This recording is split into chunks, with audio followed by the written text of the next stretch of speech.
प्रयागराज में संगम के नीचे 45 किलोमीटर लंबी और 12,000 साल पुरानी सरस्वती नदी ऋग्वेद के लिखे पर वैज्ञानिकों के इलेक्ट्रोमैग्नेटिक सर्वे की मुहर।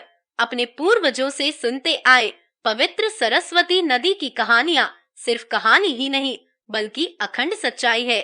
इस बात की पुष्टि समय समय पर विज्ञान शोधों में मिलने वाले सबूत करते रहते हैं। अब तक मान्यता यही रही है कि हिंदुओं की धर्मनगरी प्रयागराज में 3 प्राचीन एवं पवित्र नदियों गंगा, यमुना और सरस्वती का संगम है। अब भारतीय वैज्ञानिकों को संगम के नीचे लगभग 12,000 साल पुरानी नदी मिली है। माना जा रहा है कि यह ऋग्वैदिक काल की पूज्य और अब विलुप्त हो चुकी सरस्वती नदी हो सकती है। वैज्ञानिकों द्वारा किए गए इलेक्ट्रोमैग्नेटिक सर्वे में इस बात के ठोस प्रमाण मिले हैं कि संगम के नीचे 45 किलोमीटर लंबी यह प्राचीन नदी मौजूद है। वर्तमान में इस संगम तट पर गंगा और यमुना नदियों का मिलन होता है। ऐसे में इन दोनों की तलहटी में मौजूद सरस्वती नदी में जल का विशाल भंडार होने का अनुमान है। वैज्ञानिकों के इस संयुक्त अध्ययन को advanced earth and space science में प्रकाशित किया गया है। दरअसल वैज्ञानिक इस बात का पता कर रहे थे कि पानी की बढ़ती खपत के कारण गंगा और यमुना नदी पर कितना प्रभाव पड़ रहा है। नदियों पर पड़ने वाले प्रभाव का सीधा असर पारिस्थितिकी और पर्यावरण पर पड़ता है। नदियों को रिचार्ज करने वाली जमीन के नीचे मौजूद पुरातन नदियों के बारे में वैज्ञानिक जानकारी हासिल करना चाह रहे थे, क्योंकि नदियों को सिर्फ हिमालय जैसे ग्लेशियरों से ही नहीं बल्कि भूतल में मौजूद नदियों से भी जल मिलता है। इसका पता लगाने के लिए वैज्ञानिक इस क्षेत्र का 3D मैपिंग करने के लिए इलेक्ट्रोमैग्नेटिक सर्वे कर रहे थे।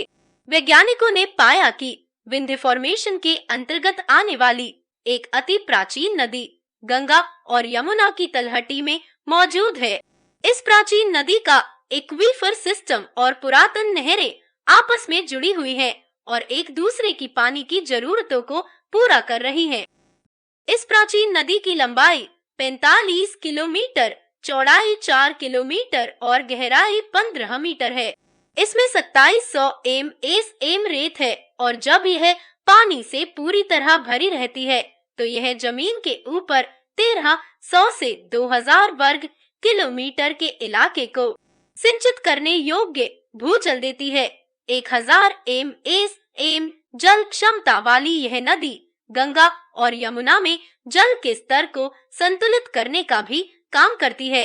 हिंदू धर्म ग्रंथों में कहा गया है कि गंगा, यमुना और सरस्वती का उद्गम स्थल हिमालय है।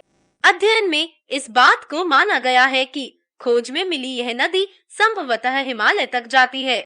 नेशनल जियोफिजिकल रिसर्च इंस्टीट्यूट के निदेशक ने बताया कि यह नदी धरती की 10 मीटर नीचे गहराई में स्थित है और 10,000 से 12,000 साल पुरानी है। उन्होंने कहा कि समुचित अध्ययन के बाद ही नदी के सही उम्र के बारे में जानकारी दी जा सकती है। उन्होंने बताया कि सर्वे का काम जारी है और अभी तक पता चला है यह नदी कानपुर की ओर बह रही है। गौरतलब है कि प्राचीन नदियों की खोज के लिए जल संसाधन मंत्रालय द्वारा गठित 7 सदस्यीय आयोग ने 2016 में अपनी रिपोर्ट दी थी। इस रिपोर्ट में कहा गया था कि भूतल में प्राचीन नदी सरस्वती के बहने के साक्ष्य मौजूद हैं। साल 2018 में मंत्रालय ने राजस्थान और हरियाणा में सरस्वती नदी की खोज को लेकर काम शुरू किया गया था। वैज्ञानिकों का मानना है कि हिमालय से निकलने वाली प्राचीन नदी अरब सागर में जाकर मिलती थी।